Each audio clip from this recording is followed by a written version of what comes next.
का टॉपिक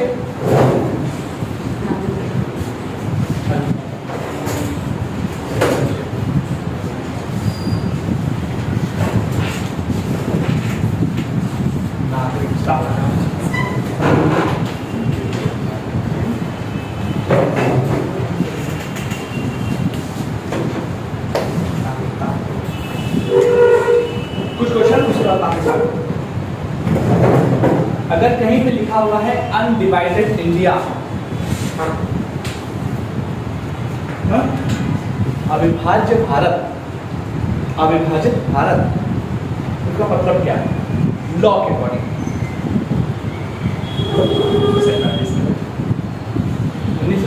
अविभाजित Bharat, undivided India कहीं लिखा है। कैजुअल मीनिंग है, संविधान इसको नहीं समझता।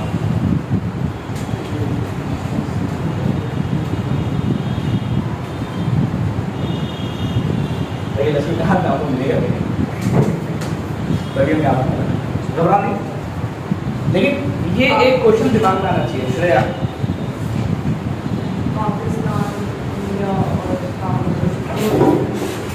बता ये कैजुअल डेफिनेशन है, कैजुअल इन द सेंस जो हमें आपके समझनी चाहिए। लेकिन संवैधानिक स्तर पर जब संविधान में बात लिखी जाएगी ना, तो अविभाजित इंडिया को अनडिवाइडेड इंडिया नहीं लिखा जाता। जैसे इफेक्टिव मेजॉरिटी को अभी हम पढ़ेंगे, मेजॉरिटी आगे पढ़ेंगे, तो जो इफेक्टिव मेजॉरिटी है वो संविधान में इफेक्टिव मेजॉरिटी नहीं लिखा हुआ है, कहते वहां पे ऑल द देन मेंबर्स ये लिखा हुआ, ऑल द देन मेंबर्स, ये इफेक्टिव मेजॉरिटी को लिखा था। इसी तरीके से संविधान में अनडिवाइडेड इंडिया नहीं, बल्कि हमको और आपको समझाने के लिए लिख दिया गया है। तो इसका मतलब अनडिवाइडेड इंडिया कुछ ना कुछ है।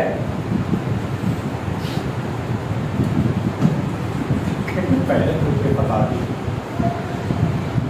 बताएंगे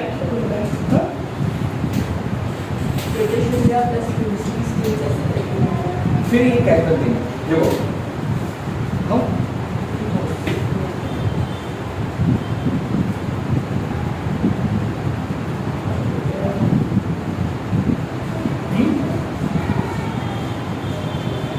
अनडिवाइडेड इंडिया का मतलब है एज पर द कॉन्स्टिट्यूशन की territory of India as per the government of India act 1935, मतलब 1935 का जो गवर्नमेंट ऑफ इंडिया एक्ट आया, उस समय भारत पर राज्य करने के लिए जो रूल बनाए गए थे वो गवर्नमेंट ऑफ इंडिया एक्ट 1935 के तहत बनाए गए थे। और वो रूल कहां कहां पर लागू होंगे उसको उसी एक्ट में लिखा गया था। और वो एक्ट के आधार पर जो आप लोग अब बोलते हो ना, पाकिस्तान, बांग्लादेश और इंडिया, तो अनडिवाइडेड इंडिया नहीं लिखा है। अनडिवाइडेड इंडिया की जगह क्या लिखा है? Territory of India in the government of India act 1935। समझ आ रही है? ये है संविधान। संविधान की लैंग्वेज टेढ़ी है, हाँ? संविधान की लैंग्वेज थोड़ी टेढ़ी है, ये पॉइंट है। और भी चीजें बात करेंगे, बिकॉज ये बात आप लिख लो कि it is not possible to complete all the full complete chapter in one lecture, not possible. अगर हो भी जाएगा तो आपको कुछ समझ नहीं आएगा। करने को तो मैं अभी शुरुआत के 10-15 मिनट में पूरा कंप्लीट करा दूंगा। इससे अच्छा तो आप यूट्यूब से भी पढ़ सकते हैं, यहाँ पे आपको पढ़ने की जरूरत नहीं है। लेकिन अगर आपको इन डेप्थ एनालिसिस चाहिए जो कि जरूरी है, तो हम लोग 2 दिन में करेंगे, आज भी करेंगे, आप करेंगे। तो बात स्टार्ट होती है नागरिकता की। नागरिकता वर्ड बना है नागरिक से, इसको सिटीजन बोला जाता है। तो हमारे संविधान में ध्यान रखिएगा, कुछ बहुत इंपॉर्टेंट टर्म यूज में हमारे संविधान में, उन पहले टर्म को देखेंगे, फिर उसके बाद चीजों का एनालिसिस करते हैं। कुछ इंपॉर्टेंट टर्म है कॉन्स्टिट्यूशन में, जैसे लिखा हुआ कहीं लिखा हुआ पर्सन, पर्सन है बिल्कुल लिखा हुआ है। जैसे पर्सन ऑफ इंडियन ओरिजिन, तो क्या है? पर्सन लिखा हुआ है। इसी तरीके से कुछ जगहों पर लिखा हुआ माइनॉरिटीज,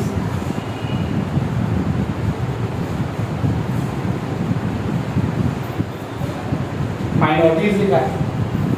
कुछ जगहों पे लिखा हुआ सिटीजन,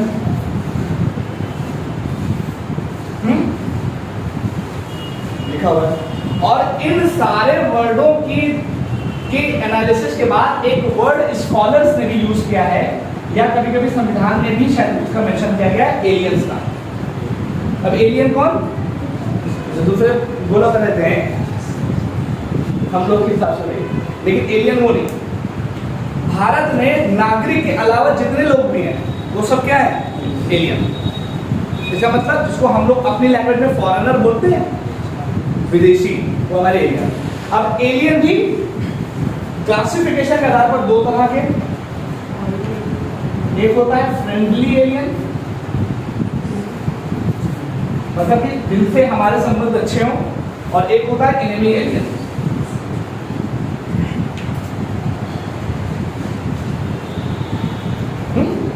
ये होता है पर्सन, क्या कोई भी पर्सन हो, पर्सन की कैटेगरी में सिटीजन भी आ जाएंगे, माइनॉरिटीज भी आ जाएंगी, एलियंस भी आ जाएंगे, क्योंकि पर्सन मतलब ह्यूमन बीइंग। माइनॉरिटीज के मतलब में कि स्पेसिफिकली उनके बारे में क्लासिफिकेशन होगा।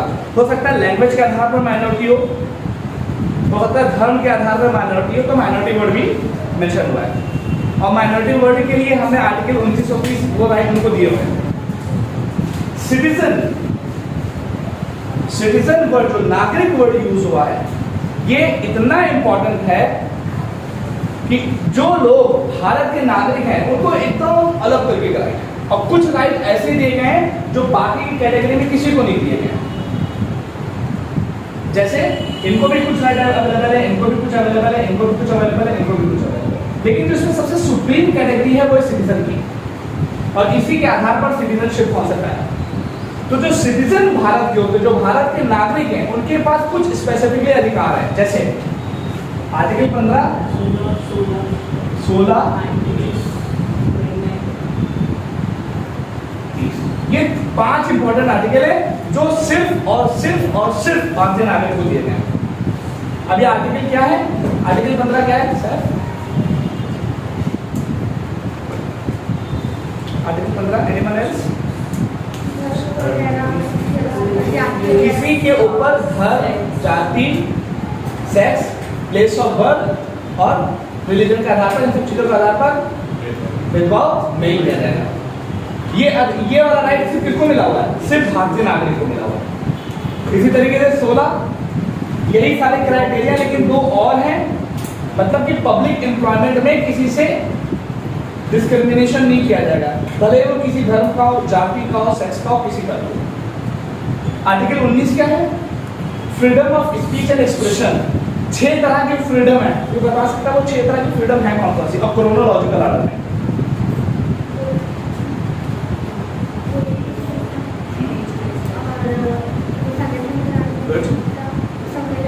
Very good.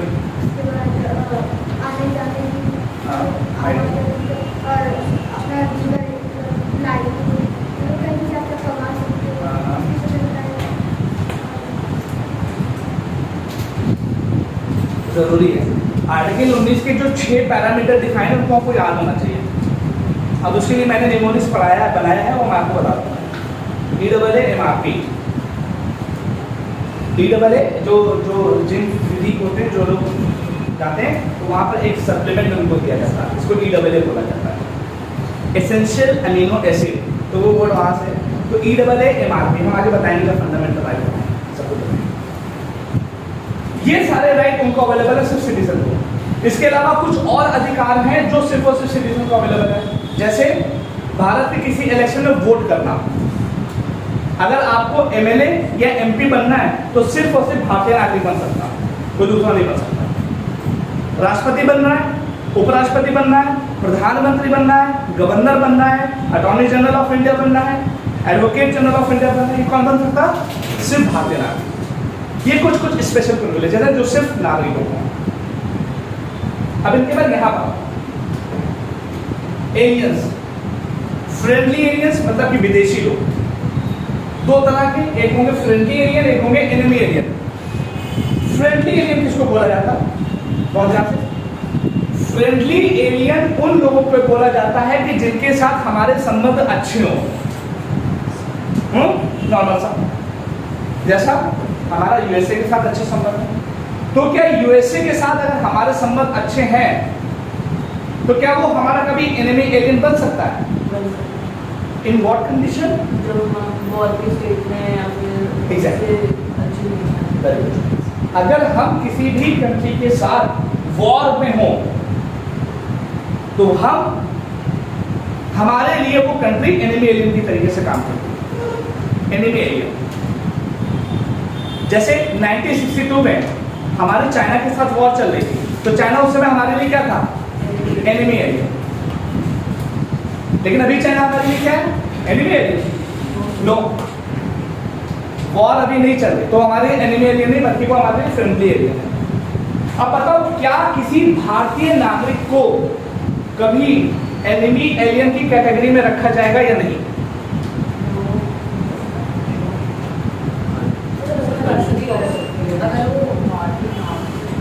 बताओ, क्या कभी भारतीय नागरिक को एनिमी एलियन की कैटेगरी में रखा जाएगा या नहीं?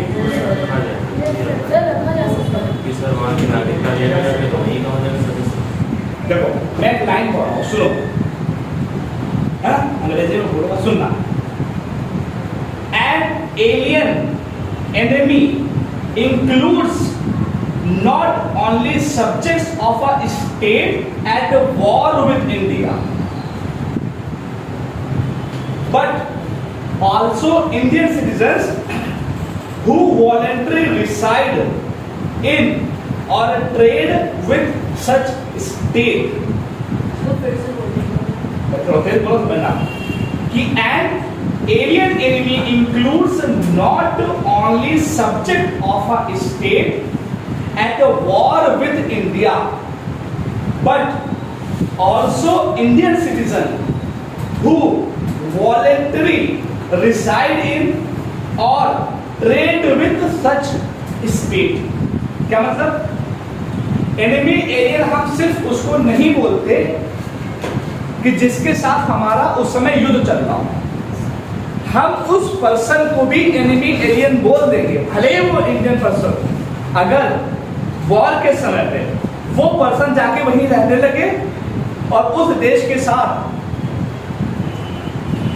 ट्रेड संबंध को भी विकसित कर ले। इट मीन्स कि कुछ कंटेक्स्ट ऐसे हैं कि जहां पर भारतीय नागरिक को भी एनिमी एलियन बोला जा सकता है। And this is the clause second out will go this thing are not given to your Kashmir, this is got it my point? तो ये क्लासिफिकेशन है। अब हो क्या रहा है, यूपीएससी के साथ यही चीज होती है, वो चाह रहे हैं कि आप एक्चुअल कॉन्स्टिट्यूशन के बारे में थोड़ा पढ़ो। तो घबराने की कोई टेंशन नहीं, हम लोग इधर वाले हैं। जो चीज़ मिलेगी जो आपके लिए एक्स्ट्रा है तो आपको बताना जरूरी है।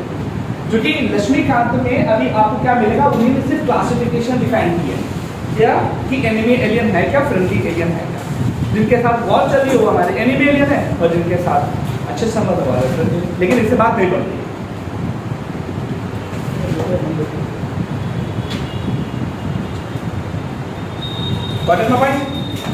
ये है प्रोसेस इसका।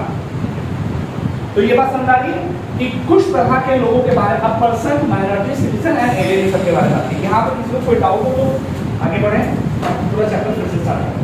सर वहाँ जाके ट्रेड कैसे क्या करेगा? हो सकता है आप जाओ पाकिस्तान में सुबह चले जाओ, जैसे बजरंगी भाईजान पहुंच गए थे मुंडी को बचाने के लिए, और फिर वहाँ पर रहने लगे। क्यों गए आप? जैसे सपोज है आप इंडिया के पाकिस्तान के साथ वॉर चल रही है और आप छुप छुपा चल रही, तो आप नहीं जा पाओगे पाकिस्तान, लेकिन छुप छुपा के आप पहुँच गए या किसी भी तरीके से पहुँच गए। या हो सकता है वॉर होने से पहले आप वहाँ पे हो और वहाँ पे हो और वहाँ पे रह रहे। अब क्या है, वॉर होगी तो आपको क्या है, आपको वापस इंडिया आ जाना चाहिए। और दूसरी कंडीशन, अगर वॉर होगी तो इंडिया को वापस ले जाएगी इंडियन गवर्नमेंट। लेकिन सपोज आप इंटेंशनली वहाँ पे, यहाँ पे वर्ड यूज करना है इंटेंशनली, फंस गया तो अलग मैटर है, लेकिन इंटेंशनली आप वहाँ रुक गए हो और वहाँ रुक गए हो, उनके साथ आप व्यापार नहीं कर रहे हो। सारा क्या खेल है, इंटेंशनली, मतलब आप जानबूझ कर वहाँ गए हो। अगर ये चीज़ आप कर रहे हो तो कहीं ना कहीं और बताओ सर वहाँ की नागरिकता अगर ले लें तो अपने आप चली जाएगी एज पर द आर्टिकल। अरे सर अरे सर नो 9 है ना, 9 आर्टिकल यही कहता है। चलो अब स्टार्ट करते हैं नागरिकता। ये कुछ बेसिक टर्म्स है जिसके बारे में समझना जरूरी है। आगे बढ़े। तो नागरिकता के बारे में संविधान में कहां पर मेंशन है? कुछ बेसिक है नागरिकता के बारे में। पार्ट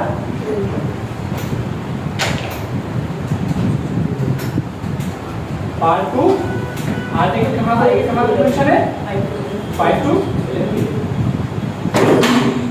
अब ये आर्टिकल 5 से 11 कैसे ध्यान से देखना।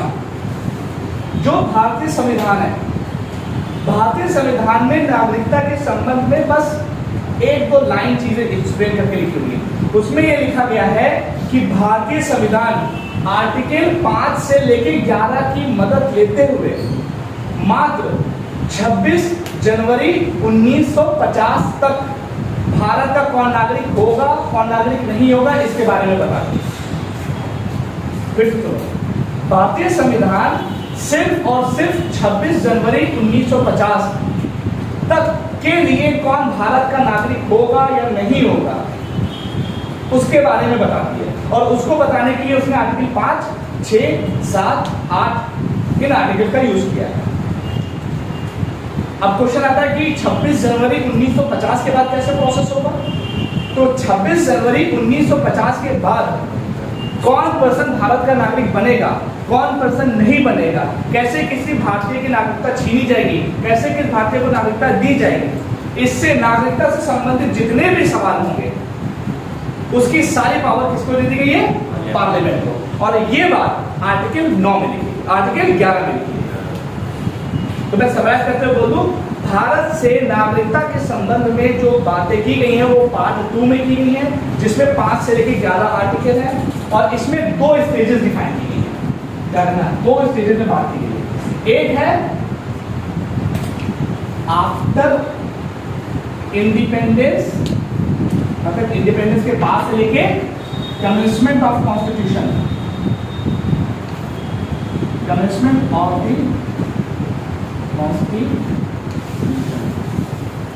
मतलब इंडिपेंडेंस हमारी कब हुई? 15 अगस्त 1947, यहां से लेके 26 जनवरी 1950 तक कैसे नागरिकता दी जाएगी इसके बारे में प्रोविजन है। और 26 जनवरी 1950 से लेके टिल नाउ अभी तक नागरिकता के संबंध में जो भी प्रोविजन होंगे उसके लिए पावर किसको दे दी गई है? Parliament. Parliament by the article 11। और यहां से लेकर यहां तक किस तरीके से भारतीय लोगों को नागरिकता दी जाएगी उसमें कुछ आर्टिकल मेंशन है। Article 5, article 6, 7, article 8, article 9, article 10, article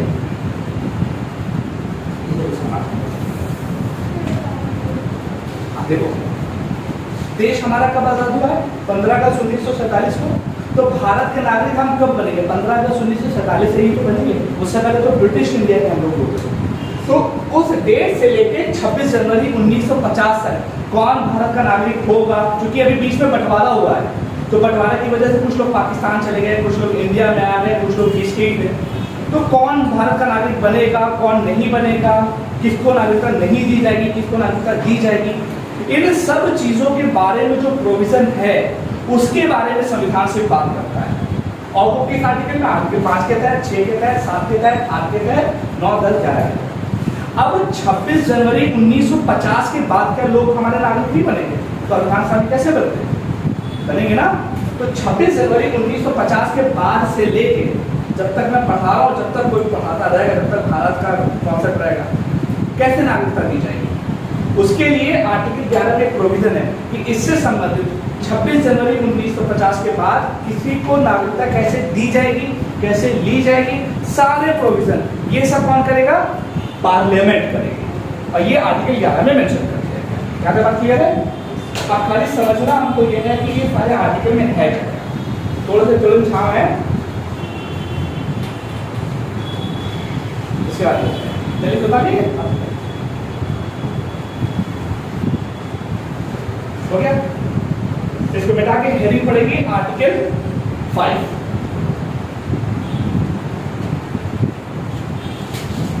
बहुत ध्यान से देखना क्योंकि इसमें साथ साथ चलता है तो इसे बता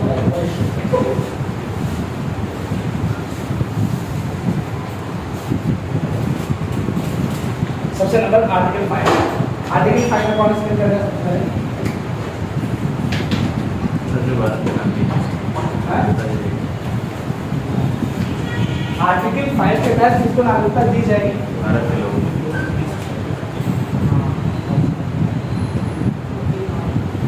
आर्टिकल 5 कौन बता सकता है? एनीवन? फिलहाल आई वाज एक्सपेक्टिंग दैट आप लोगों ने पढ़ा है। मुझे मत करना।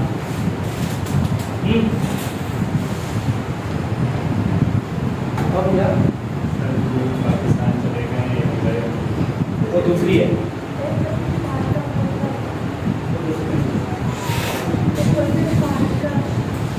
हाँ बोलो।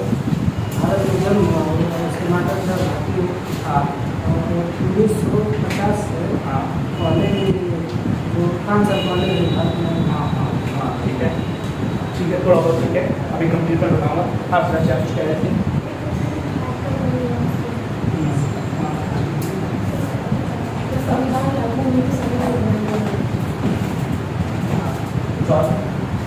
कुछ और राशिद कुछ और?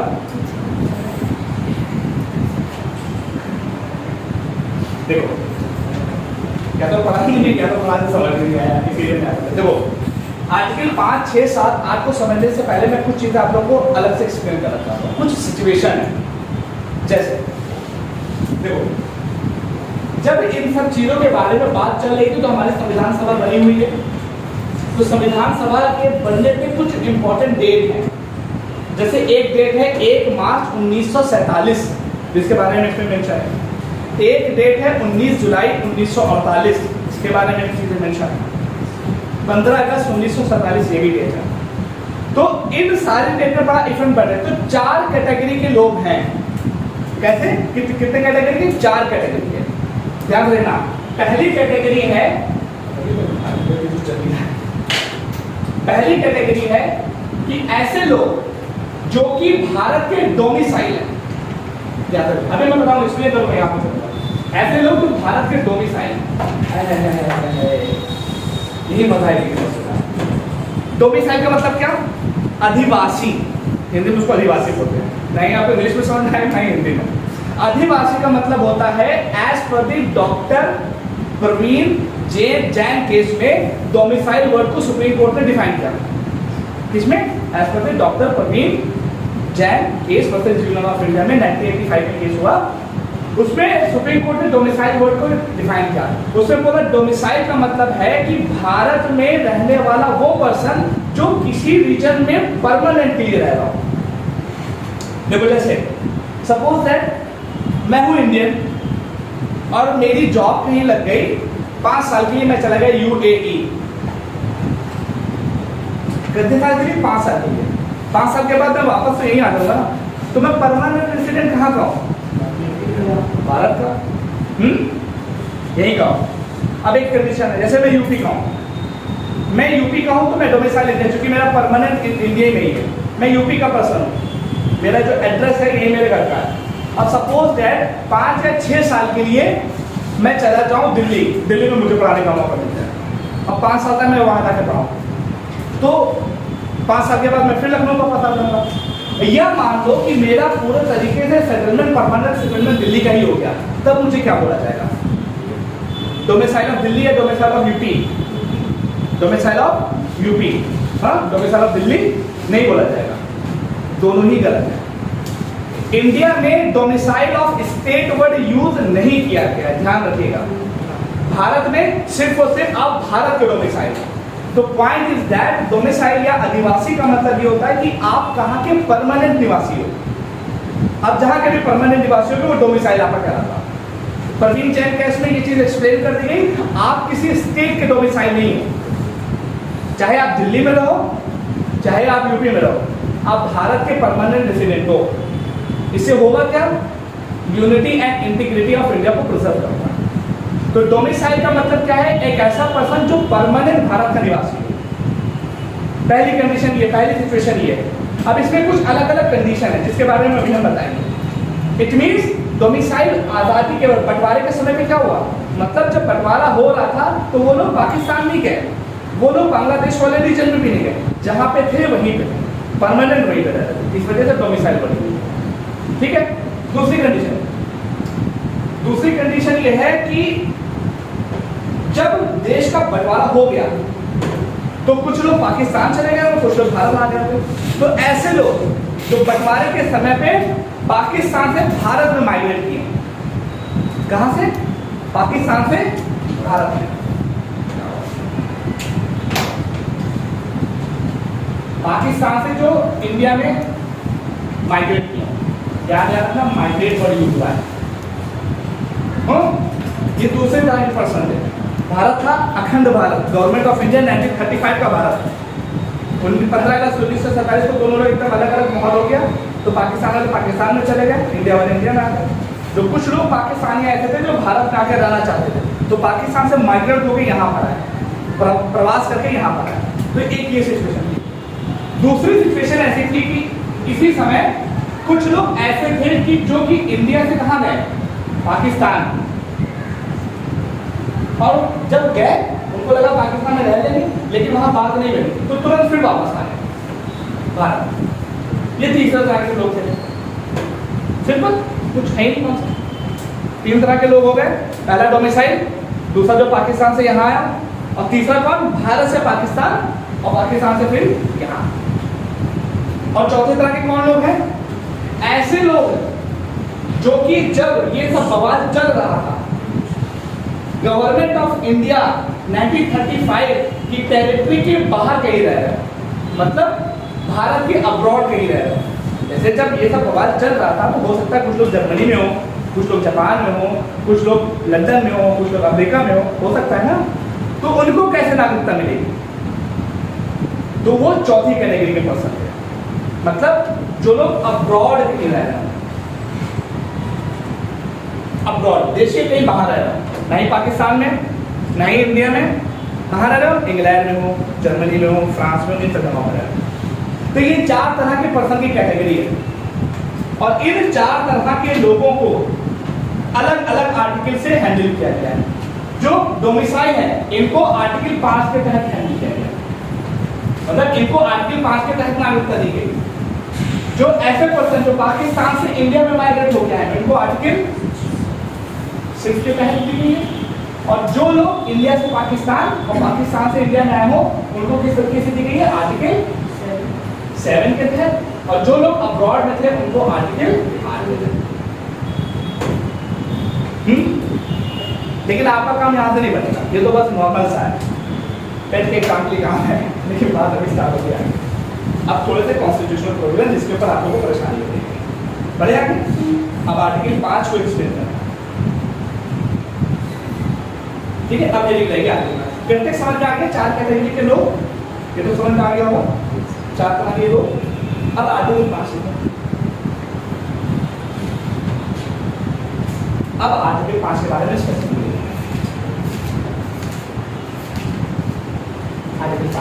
आर्टिकल 5 में 2 कंडीशन फॉलो करती है। पहली कंडीशन ये है कि वो डोमिसाइल ऑफ इंडिया होना चाहिए, पहली कंडीशन। और दूसरी कंडीशन को फुलफिल करने के लिए उसके पास 3 ऑप्शन है। उन तीनों में से किसी एक में हो जाएगा तो काम बच जाएगा। और 3 ऑप्शन क्या है, देखो। पहला कि वो भारत में पैदा हुआ, he was born in India, he was born in India। दूसरी कंडीशन है उसके माता पिता या दादा दादी वो लोग भारत में पैदा हुए हैं। पेरेंट्स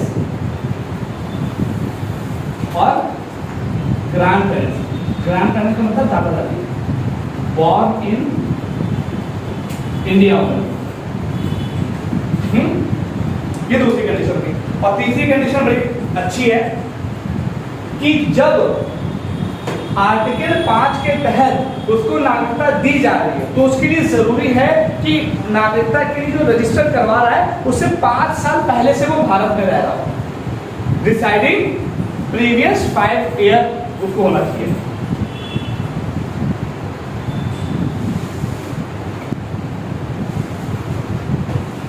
होना चाहिए।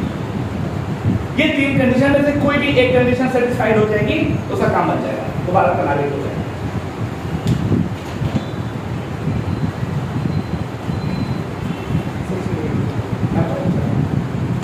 ये कंडीशन तो भारत का अधिवासी तो होना चाहिए, ये बात समझ आ रही है ना।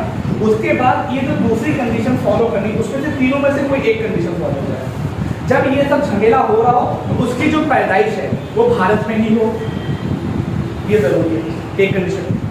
दूसरी कंडीशन क्या है, अगर उसकी पैदाइश हो लेकिन उसके मम्मी पापा या उनके दादा दादी कोई भी भारत में पैदा होना चाहिए। मैं भारत में पैदा होने का मतलब क्या कह रहा हूँ, ध्यान रखिएगा, ये गवर्नमेंट ऑफ इंडिया एक्ट 1935 के तहत है, या इसको मैं ऐसे बोल सकता हूँ अनडिवाइडेड इंडिया, या तो अनडिवाइडेड इंडिया बोलो या तो गवर्नमेंट ऑफ इंडिया एक्ट के तहत टेरिटरी ऑफ इंडिया, ये होना चाहिए। और तीसरी कंडीशन क्या है कि जब वो इस चीज के लिए एप्लीकेशन फाइल कर रहा हो उससे प्रीवियस के 5 साल वो भारत में निवास करता होना चाहिए। ये 3 कंडीशन, तीनों में से कोई एक कंडीशन फुलफिल हो जाएगी और डोमिसाइल है उसको नागरिकता मिल जाएगी। अब एक चीज का जवाब तो ये 5 साल वाली कंडीशन लगाएंगे, कभी सोचा पढ़ाई तो सोचिए क्या 5 साल वाली कंडीशन, इसमें भी बहुत इलैबोरेटिव है, मैं उतना नहीं बताऊं क्योंकि वो लॉ के स्टूडेंट के लिए अगर आपका ऑप्शनल होगा तो होता। लेकिन जैसे आपने देखो उस समय भी कुछ टेरिटरीज या कॉलोनियल ऐसे हैं जो हमारे क्या हैं, just like Portuguese and the French. Puducherry याद है, पौडुचेरी पे किसका अधिकार था, फ्रेंच का। बाकी दमनदीप, गोवा, दादर नागर हवेली पे कौन थे, पोर्टुगीज थे। तो वहां पर बड़ी कंडीशन थी, ऐसे लोगों को मेंटेन करने के लिए उन लोगों को कैसे नागरिकता दी जाएगी, उसके लिए प्रोविजन सोच साच के रखे गए। इसमें भी टर्म्स एंड कंडीशन, ये जो 5 साल की कंडीशन है इसके अंदर भी टर्म्स एंड कंडीशन है, लेकिन इतनी डेप्थ में आपको जाने की जरूरत नहीं कि अगर कोई पोर्तुगीज हो जो यहाँ पर आके रहे, और यहाँ पे ध्यान रखना ये जितने भी लोग हैं ये परमानेंट रेसिडेंट यहाँ पर होने जा रहे हैं या हो रहे हैं किसी तरीके से। डोमिसाइल वर्ड का मतलब क्या है, परमानेंट रेसिडेंस होना चाहिए, ये ध्यान रखना, ऐसा नहीं कि आके चले जाएं। पहली कंडीशन, कोई डाउट्स में? हाँ, परमानेंट सिर्फ इंडिया की बाउंड्री की, जैसे वो 1935 पाकिस्तान में भी रह रहा तो भी आके इंडिया। हाँ, अब कंडीशन अभी तो पहले देखो क्या है, डोमिसाइल के मतलब ऐसे लोग तो कहीं गए ही नहीं। डोमिसाइल का मैंने क्या बताया कि ऐसे लोग 2 कंडीशन थी, बंटवारे पर या तो पाकिस्तान चले गए या तो इंडिया में रह गए। मैं डोमिसाइल की बात कर रहा हूँ, मतलब जो परमानेंटली यहीं पे रह रहे, कहीं नहीं गए। अब उनके साथ 3 कंडीशन हो सकती हैं।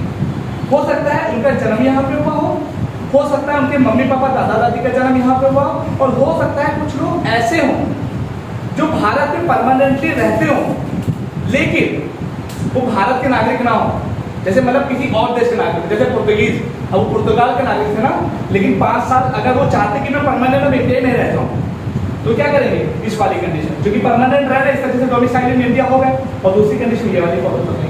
इनमें दोनों में से तो इनका नहीं बन पाएगा ना काम पोर्तुगीज का, तो कैसे बनेगा? Is that clear? ये अलग अलग सिस्टम में अलग अलग है, जैसे ये डिपेंड करता है सिचुएशन क्या है। अब ये हमने ये दोनों देखो किसी ना किसी तरीके से अनडिवाइडेड इंडिया के पार्ट है, मतलब जब भारत टूटा नहीं था तब तक उसके बाद है। हम अगर यहाँ पे पैदा हो गए तो मैं से यहीं का पार्ट हूँ ना, मेरे अम्मा पापा यहाँ पे पैदा हुए तो वो भी यहाँ पे पार्ट है। लेकिन ये लोग जैसे पुर्तगाल वाले अगर इंडिया में तो वो ना तो वो यहाँ पैदा होंगे, ना ही उनके अम्मा पापा यहाँ के हैं, लेकिन वो चाहते हैं कि हम यहीं रहें। तो यहाँ पर परमानेंट रेसिडेंट होने के लिए उनके लिए क्या कंडीशन है, 5 साल कि पहले जब तुम 5 साल रहना चाह रहे हो, 5 साल से पहले तुम यहाँ रह रहे थे, अब तुम्हारा मन है कि तुम अब यहीं हमेशा रहो, तो यहाँ पर परमानेंट कितना मान लिया गया, 5 साल। जब से एप्लीकेशन फाइल की जैसे उसके लिए रजिस्ट्रेशन किया जा रहा है, तो रजिस्ट्रेशन जिस दिन कर रहे हो उससे 5 साल पहले, उससे 5 साल पहले, ये कंडीशन है डोमिसाइल। Is that clear? आगे बढ़े, नेक्स्ट आर्टिकल 6। देखा सर क्या कह रहे थे? आर्टिकल 6 आई होप ये समझ में आ रहा होगा। आर्टिकल 6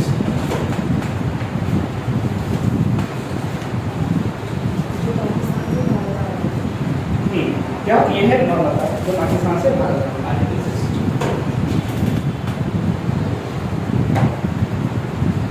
6 बेसिक का क्या है कि जो लोग पाकिस्तान से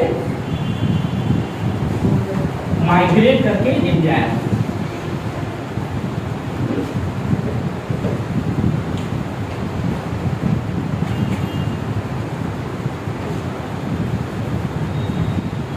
अब इसमें भी 2 कंडीशन, इसमें भी अगर एक पर्सन पाकिस्तान से माइग्रेट करके इंडिया में आया हो, इसका मतलब क्या है कि पार्टीशन हो गया है, और ये तो पार्टीशन होगी। तो इसकी 2 कंडीशन है। पहली कंडीशन, या तो वो और पेरेंट्स और ग्रैंड पेरेंट्स कहां पर रहते हो? अनडिवाइडेड इंडिया के पार्ट।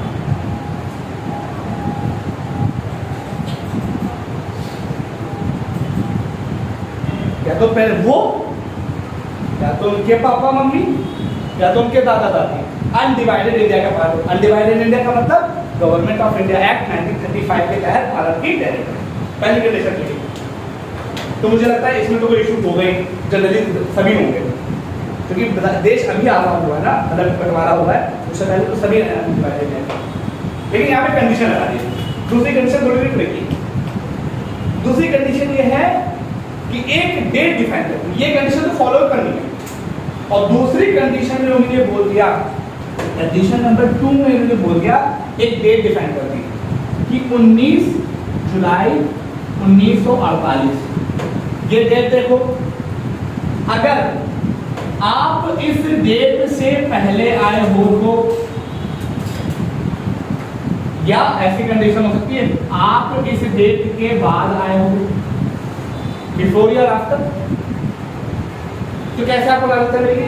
अगर आप 19 जुलाई 1948 से पहले आए हो, तो इसका मतलब क्या है? जैसे आप 19 जुलाई 1948 से पहले आए हो, तो आपके लिए जरूरी नहीं है कि आप इतने दिन तक यहाँ पर रहो, ये करो, वो करो, वो करो, वो करो। बस बात का ये ध्यान रख लिएगा कि सपोज आप आए हो 15 जुलाई 1948, मान लो एग्जाम्पल ले लो, 15 जुलाई 1948 से पहले आए। अब आपके लिए कोई जरूरी नहीं, आए हो तुरंत जाके रजिस्ट्रेशन करवाओ, भारत का नागरिक बन जाओ। पहली कंडीशन। दूसरी कंडीशन क्या है? सपोज दैट आप आए हो 20 जुलाई 1948, तब क्या कंडीशन होगी? तब यहां पर एक कंडीशन ये बोली जाती है कि उसके लिए आपको ये जरूरी है कि अगर आप इस तारीख को भारत में पहुंचे हो, पहले अब 6 महीना रहो मिनिमम। जिस दिन तुम्हारा 6 महीना कंप्लीट हो जाएगा, उसके बाद तुम जाके रजिस्ट्रेशन करवाओगे। मतलब क्या है? अगर आप 19 जुलाई 1948 से पहले भारत से और पाकिस्तान से भारत में आए हो, तो आप पहले वाली कंडीशन को फॉलो कर रहे हो। तो दूसरी वाली कंडीशन में अगर आप पहले आए तो आपको 6 महीना रहने की कंडीशन फॉलो नहीं करनी है, जिस दिन आप आगे रजिस्ट्रेशन करवाओ। लेकिन आप इस डेट के बाद आए तब आपको मिनिमम कंडीशन है कि 6 महीना भारत में रहना पड़ेगा, उसके बाद आपको रजिस्ट्रेशन करवाना है। तो सारा जो पॉइंट है वो ये है, ये डेट क्यों इंपॉर्टेंट है? ये डेट है परमिट डेट,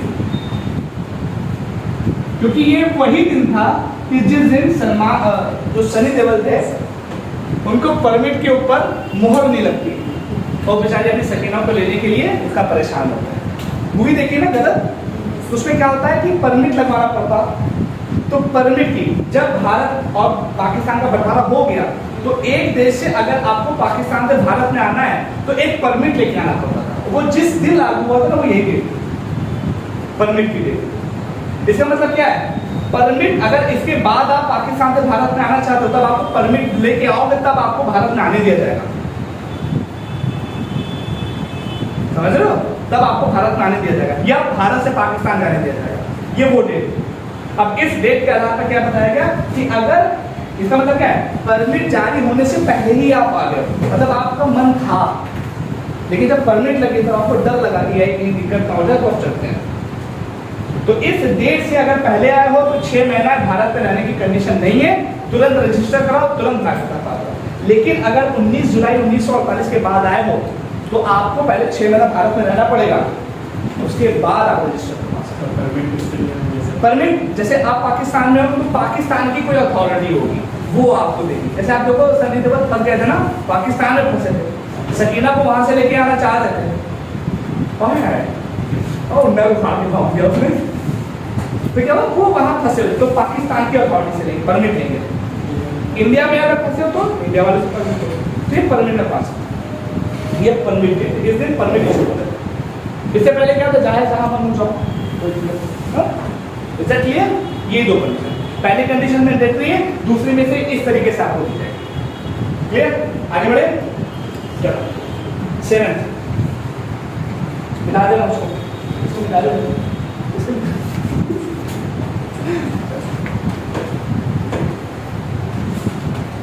सातवीं कंडीशन क्या है?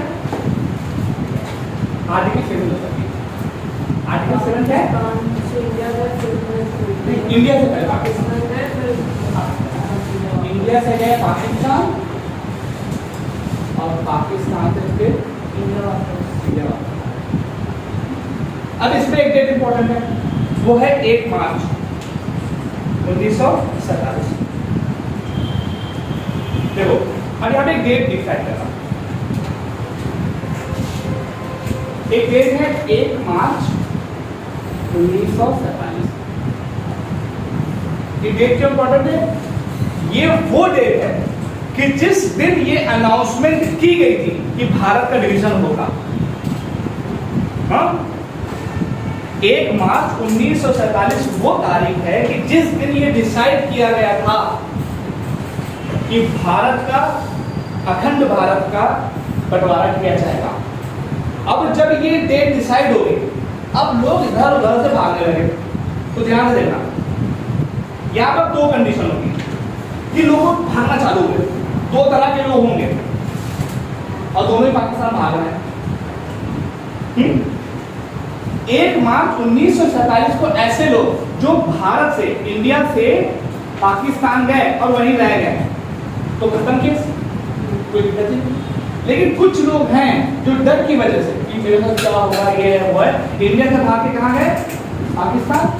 और पाकिस्तान में कुछ दिन रहने लगे और रहने के बाद उनको ये होश आया कि नहीं यार, अपने भारत सबसे बढ़िया है, फिर वापस भाग गया।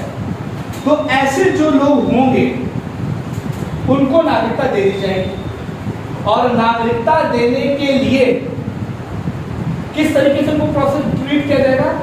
सेम उसी तरीके से ट्रीट किया जाएगा जो कि आर्टिकल 6 की दूसरी कंडीशन है।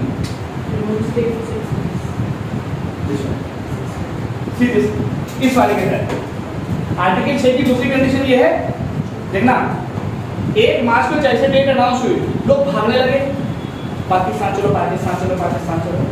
कुछ लोग गए और पाकिस्तान में रह के वहीं के हो गए, तो उनका केस खत्म। कुछ लोग थे पाकिस्तान गए, वहां उनको लगा कि यहाँ हमारा काम वाम नहीं बनता है, तो लौट के कहाँ है? इंडिया।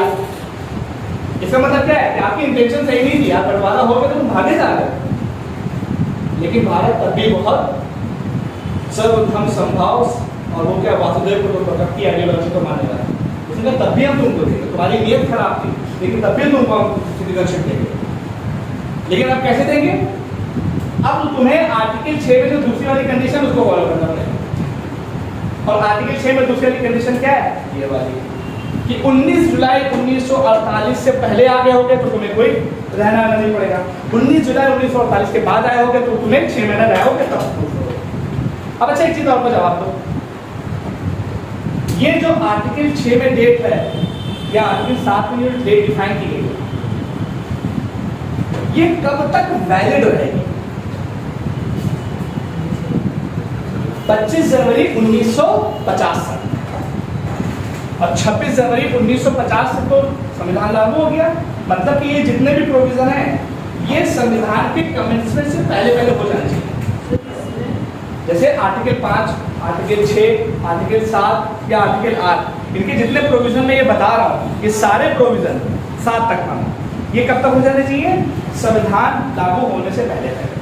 तो अगर मैं बोलूं कि ये जो 19 जुलाई 1948 डेट है ये कब तक आगे एक्सटेंड होगी, मतलब हो सकता है 19 जुलाई के बाद कोई 20 जुलाई के आया हो, 21 जुलाई के आया हो, और ये कब तक आ सकता है? तो ये कब तक आ सकता है? 25 जनवरी 1950 या 26 जनवरी 1950, है? क्योंकि उस दिन तो संविधान लागू हो गया और उसके बाद आपको नागरिकता कैसे दी जाएगी वो पार्लियामेंट डिसाइड करेगी। बात क्लियर? आगे बढ़े। आर्टिकल 8, किसी को डाउट तो नहीं इसमें? सिंपल सा आर्टिकल 8। आर्टिकल 8 इजी है, कोई इशू नहीं है।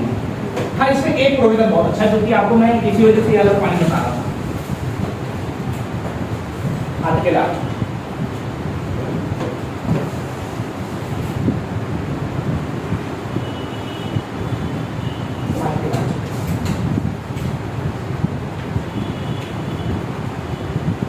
ठीक है। अगेन इसमें भी वही कंडीशन कि या तो ही और शी और पेरेंट्स और ग्रैंड पेरेंट्स बिलोंगिंग टू या अनडिवाइडेड इंडिया की होनी चाहिए। अनडिवाइडेड इंडिया का मतलब आप लोग को मैं हर बार बता दूं, मतलब कितनी बार बता चुका हूं। अनडिवाइडेड इंडिया का मतलब क्या है? As per the territory of India, as per the act of government of India.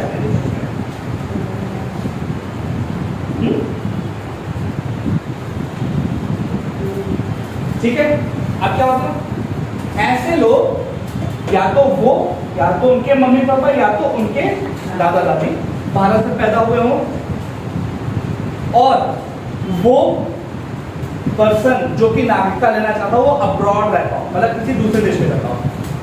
और कहाँ रहता हो? पाकिस्तान या बांग्लादेश में नहीं, मतलब उस समय तो सिर्फ पाकिस्तान था, पाकिस्तान में नहीं, अब्रॉड, पाकिस्तान और इंडिया के बाहर कहीं रहेगा। अगर पाकिस्तान में होगा तो 5, 6, 7 की टाइप चली जाएगी। 8वां वाला पाकिस्तान के अलावा कहीं रह रहा हो, यूएसए में रहेगा, कनाडा में रहेगा, कहीं भी रह रहा हो, वहाँ पे रह रहा हो और इस कंडीशन को फॉलो करता हो तो उसको भारतीय नागरिकता दे दी जाए। इसमें कुछ ऐसा नहीं है। बस यहाँ पे ध्यान रखना, यहाँ पर जितनी 5, 6, 7 वाले जो कंडीशन थी वो before the commencement of the constitution है, लेकिन 8वें वाले में बिफोर प्लस आफ्टर दोनों है।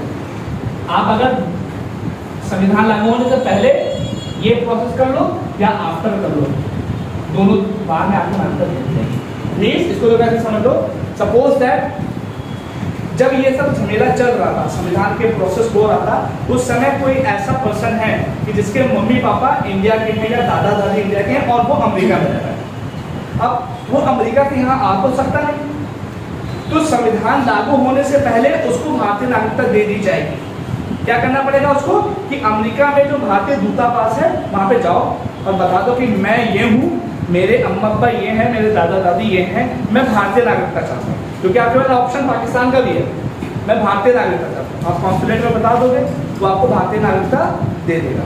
लेकिन मान लो कि आपको 26 जनवरी 1950 से पहले तक पता ही नहीं चला, क्योंकि उस समय मीन्स ऑफ कम्युनिकेशन इतने नहीं थे। सोशल मीडिया में आज मैंने फॉर्म लगाया, खुशबू अमेरिका वाला सुन लेता है, ये है इतना फास्ट है, उस समय तो था नहीं, तो उसको बाद में पता चला, तो वो क्या करे, नागरिकता नहीं मिलेगी। इस वाले प्रोविजन के तहत उसको नागरिकता मिल सकती है, बाद में भी आप उसके लिए रजिस्टर करवा सकते हैं।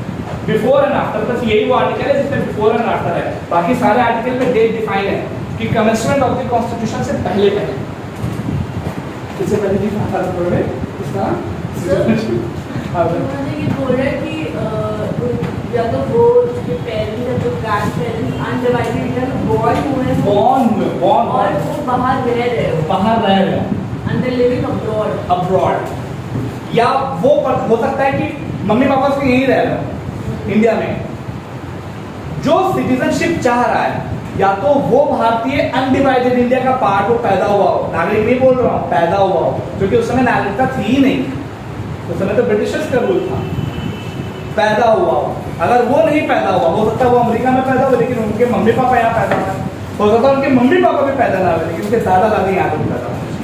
सिंपल सा लॉजिक है, कोई आर्टिकल आती है कुछ नहीं इसमें, ठीक है।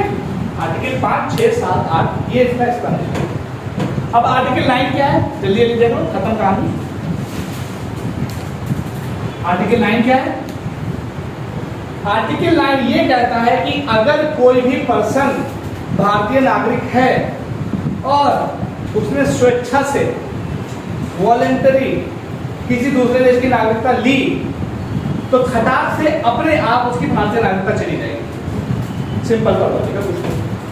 अगर मैं भारतीय हूँ, अमेरिका में गया, रहने लगा, बेहतरीन वहाँ का नागरिक बन गया, क्योंकि मजा ज़्यादा है वहाँ, स्टैंडर्ड ऑफ लिविंग वहाँ की हाई है as compare to be very honest, लेकिन जो सुकून है वो यही है। ज़्यादा मेटेरियलिस्टिक होना मज़ा नहीं है, मज़ा मेटेरियलिस्टिक प्लस स्पिरिचुअलिटी में ही है। और स्पिरिचुअलिटी का जनक कौन है, किसी को बताने की ज़रूरत नहीं है, हमारा प्यारा भारत। ऐसे ऐसे नहीं, जहाँ पे स्पिरिचुअलिटी किसी एक धर्म से बिलोंग भी नहीं है। हमारा सूफिज्म, भक्तिज्म, सदर्न इंडिया का कॉन्सेप्ट, संगम देश का कॉन्सेप्ट, ऐसे से कभी गुजरे त्यागराजा है, इन सबको सुन लो तुम एकदम हिल जाओ। आपको पता है हमारे यहाँ 2-2 साल पुराना क्लासिकल टेक्स्ट संगीत के लिए रखा हुआ है, लैंग्वेजेस के लिए रखा हुआ है। क्लासिकल लैंग्वेज पता है? तो भारत को स्पिरिचुअलिटी का जो दर्शन देने वाला पूरे वर्ल्ड को हम ही है। हाँ ठीक है, मेटेरियलिस्टिक हम इतना नहीं, ठीक है, मतलब कि उपभोक्तावाद, मतलब कि मजा मिलना चाहिए, फील होना चाहिए। जहाज तो मजा आ गया, फील हो रहा, लेकिन इस स्पिरिचुअलिटी में क्या है, आपको ध्यान करना पड़ेगा, हाँ? आपको लोगों की भलाई करनी पड़ेगी, ईश्वर पे फेल करना पड़ेगा। ये स्पिरिचुअलिटी है, ये भारत में। अमेरिका में क्या है, ओ मैं ऐसा नहीं बोला, सब जगह है, वो मजा लेते हैं, मेटेरियलिस्टिक है। लेकिन अब वो लोग कन्वर्ट हो रहे हैं बहुत सारे, क्योंकि उन्होंने मैंने देखा, क्योंकि भाई ऑनेस्ट कई लोग उनसे जुड़े हुए हैं, मतलब मैं उनसे जुड़ा हूँ, हो गया ऐसा नहीं। तो उनको जैसे जिन क्विक हो गए है ना, जय शेट्टी हो गए, और इसी तरह के कई लोग हैं उनके साथ हमारे यहाँ बैठे, तो वो गलत, क्योंकि रियल में वो बहुत स्पिरिचुअलिटी के ऊपर काम करते हैं, क्योंकि उनको पता है कि रियल में अगर सुकून आपको चाहिए तो स्पिरिचुअलिटी का छोड़। तो अगर हमारा मन करे कि हम उपभोक्तावादी होने जा रहे हैं, किसी दूसरे कंट्री की नागरिकता ले लें, तो हमारे यहाँ की नागरिकता अलग। सिंपल सा लॉजिक। आर्टिकल 10,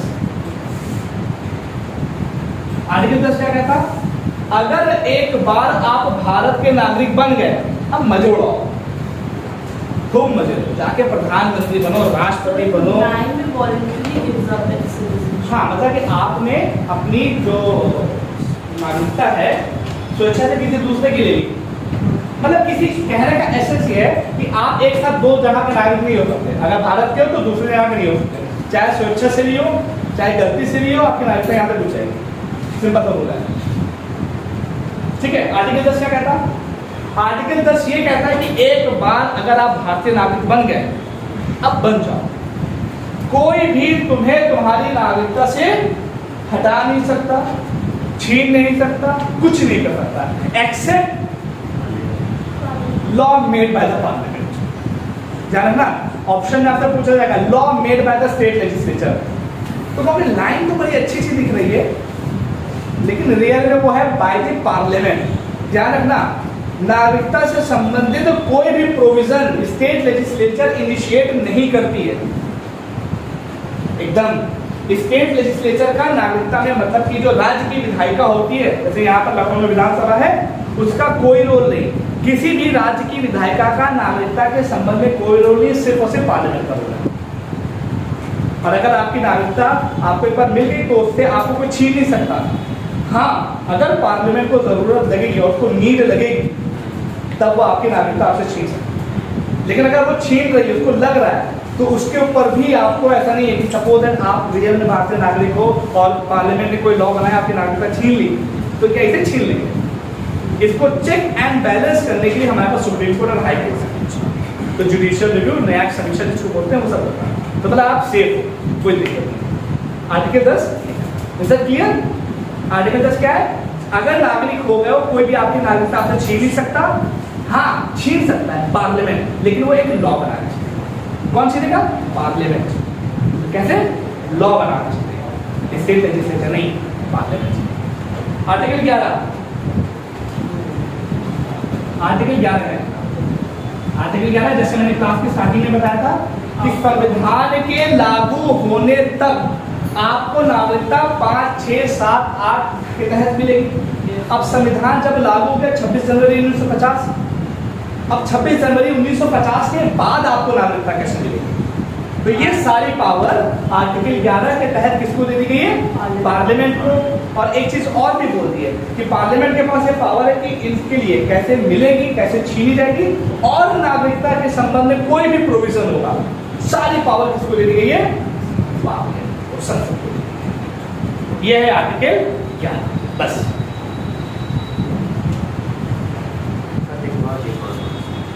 लिख लो, लिख लो, आर्टिकल 10 लिखो, लिख लो।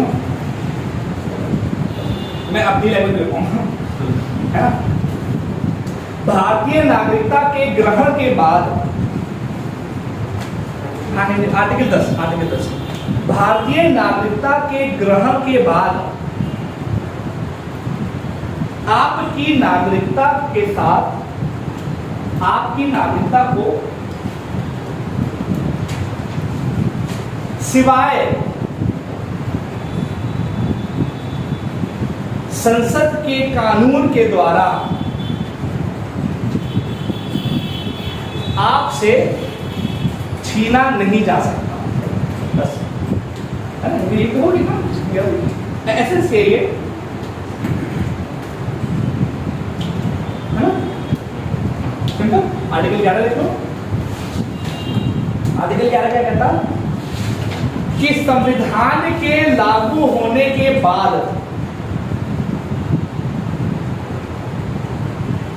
संविधान के लागू होने के बाद किसी भी दूसरे या किसी भी व्यक्ति को कैसे नागरिकता दी जाएगी, कैसे नागरिकता दी जाएगी, और उसकी नागरिकता कैसे छीनी जाएगी, उसकी नागरिकता कैसे छीनी जाएगी, और नागरिकता से संबंधित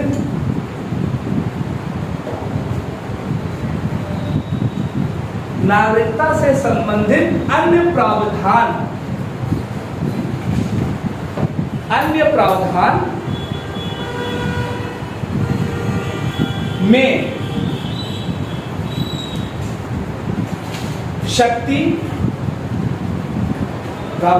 शक्ति सिर्फ और सिर्फ संसद के पास है, सिर्फ और सिर्फ संसद के पास है। क्लियर? आज इधर रखते हैं, बाकी कल इसके बारे में आगे बात करेंगे। Any doubt?